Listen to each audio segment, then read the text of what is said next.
in a place like Atlanta, you can sleep outside most nights of the year with basic provisions and survive. This feels like I'm halfway up the slope of Mount Everest. I wonder, how do living things survive in Iowa?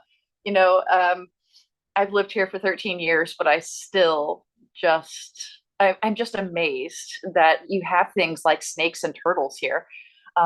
That somehow there's still living creatures, and then there's still these plants and fungi, and like all of the seeds of life are still here.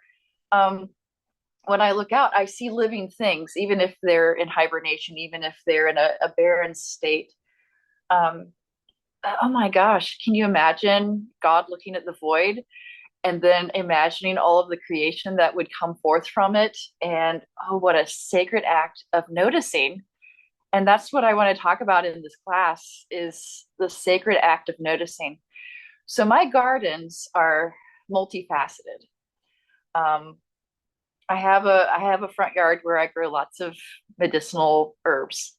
So somewhere underneath all of that snow, there is a variety of mints, and there's yarrow, and there's echinacea, and there's raspberries, which we grow for the berries and for the leaves.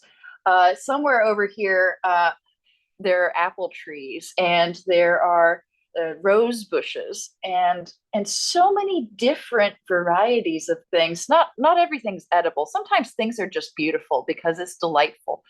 Um, but there's so many things here that have more purpose than just to look at for a time and then clean up and then disappear. Um, there's this abundance of life that is just beneath the surface. It was Rumi who said, "Don't be dismayed by the coldness of winter. Uh, Down underneath the ground somewhere, the roots are riotous." And I think about how true that is for so many people. Don't let the serene expression on the outside make you think that there's nothing going on underneath, because that's what life is like. And if you don't take time to notice, to ask questions, to wonder and have curiosity, like a small child might have curiosity about, well, where do living things go in the winter? What do they do? How do they survive? Where do the bees go? We need them in the summer. We know we need them, but where do they go? That kind of curiosity is something that helps us ultimately to find where God is active, especially in places that feel very barren, that feel very frozen. And honestly, like even with my heavy jacket on, I don't want to be out there more than 10 minutes. And things just live out there. They just live full time out there. So I think that's kind of the place where I started in both gardening and in foraging. So I want to bring a little bit of both because while I have medicinal garden up here and then I have vegetable garden in the back, um, I see the world as being a garden of what people often deem as weeds, but they're actually very, very valuable, not just to us, to other creatures, to the world itself. You never think about how something that just shows up in a field or in a wasteland like mullein, not only is there actually benefit to humans when it comes to like the mullein flowers, the mullein leaves, there's also benefit to the land itself, the soil itself.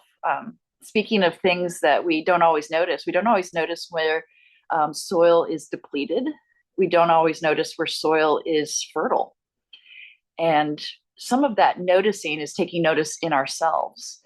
To be able to look at ourselves, seeking out God, who is the ground of our being, and asking tougher questions on our own spiritual lives. Do we take notice how our soil is? I feel like that is totally hypocritical of like a Southern city girl asking of like Iowa farmers, how's your soil? As a matter of fact, my soil is fantastic, thank you. But maybe putting it in some of those terms helps us to be an authority on our own experiences in a way that we didn't realize before. which can ultimately be empowering. Um, so I know you want me to talk some, Bonnie, about what I'm going to talk about in the class. So I have multiple angles, and depending on the interest of the class and the time that we have, we can kind of take it from different angles. But it's going to be about the sacred act of noticing. So when it comes to, I do foraging with children, and so we often start with this book all about edible plants in your neighborhood. And many of these are recognizable, right? Even the grown-ups would recognize things like basil and lavender, both of which make wonderful teas, by the way. And you can add to recipes. And then I might take it in a different direction to go towards things like borage, which you may not realize is completely edible, beautiful, and also the bees love it. Borage is usually a cover crop, but it's truly amazing. It's miraculous. So then we kind of get into foraging with kids, and this is really for older kids. But things like stinging nettle that you just learn to stay away from. Turns out stinging nettle makes a wonderful medicinal tea for arthritis.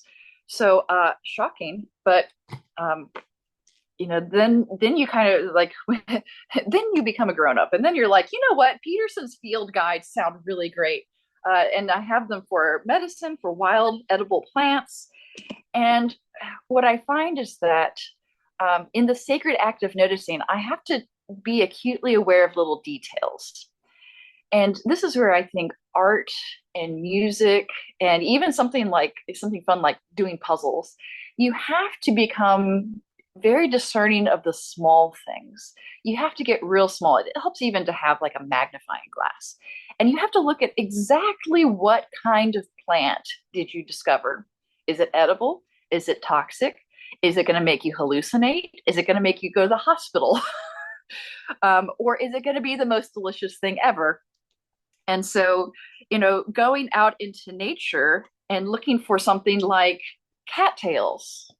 There are times when cattails are edible. You can eat their roots, you can eat the stalk or the flower. And there are so many other things here. Did you know you can take juniper berries and pine needles in the middle of winter and make a delicious tea that also is filled with nutrients that you need in the winter? It's almost like the earth was created in this great big balance of where things provide for each other and nurture each other so that mutual life flourishes. I don't know. It's crazy. It's like it's designed that way. Um, but then in summer and in spring and in fall, there are just so many different things that you can find. Not everything is edible. You want to be discerning. You want to be able to look at those little details. Are there thorns on this one or no thorns? Is there a red striping or is it green striping? Is there hair on the underside or is it smooth? What is the shape of the leaf? Just the act of walking around in nature, taking notice of those little details. Suddenly, you don't feel like you need to be at home with your feet up, watching the TV and eating a TV dinner. And some of those things are fine and they're good, but we need balance in life. So the sacred act of noticing, particularly, is connected, I think, in this class with our taste, but also our smell, our sight, listening out for the circumstances of where we are walking. Are we near a stream? Are there birds who are coming through and eating these berries? What are some of the things that we feel when we rub our hands over? Say the difference between a fir and a spruce. So the fir is friendly when you rub its needles, and the spruce likes to be. The spruce is like I'm trying to remember it's not a rhyme, but the spruce is not as friendly. So you can tell which one is a spruce and which is a fir by your touch. You can tell when something's sticky. You can tell when something's fresh. So using our whole bodies to perceive, to sense, and to notice what's going on around us, it grounds us spiritually and physically. It reminds us of how in Genesis, God creates Adam And in Hebrew, it's Adam is created from the Adamah. The Adamah is the earth, the dirt, the soil. Um, and so it's a play on words in the Hebrew. His name wasn't Adam arbitrarily.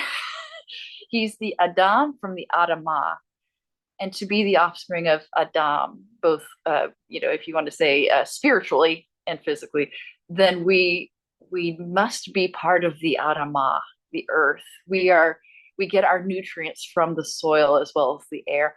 We get the water from how it filters through the earth. All of these things, we are part of the Adamah, and we have this kind of unfortunate cultural association with, if we're dirty, then there's something that's not good about us. And that's never been, when it talks about being unclean in the scriptures, it's not about being physically dirty. It's not about having bacteria on you. It's a ritualistic uncleanliness that's non-permanent. But we have this idea that getting down in the dirt is not something that humans do. That's what animals do. And I would remind us that we are also animals, that we are also part of the earth, and that dirtiness is actually part of who we are. It's not something to be spurned. It's something to keep in mind and not to be afraid of the dirt. There are times in which you really need to take off your shoes and take off your gloves if you're not immunocompromised, and just put your feet in the dirt, and become rooted yourself to be able to return to that state of being that humans have always had and that we need to return to at times. It's okay to wash your hands and then go eat dinner. There's nothing wrong with that. But we do have to return to the dirt and embrace it, because it's good stuff. Like, soil is amazing. It's got so many good things in it. And it's the very things that our plants and animals will take into themselves before they feed us. So literally, the nutrients we need are part of that cycle, and we need to be part of that cycle. So for me, there's several aspects of the sacred act of noticing. There's personal, and that's mostly what our class will be about, is as noticing ourselves, taking time to offer care to our bodies, because caring for our bodies in this way naturally leads to spiritual. Get in touch with your life, that we all need right now so much. So thank you, and we'll see you then. Thank you, Bonnie.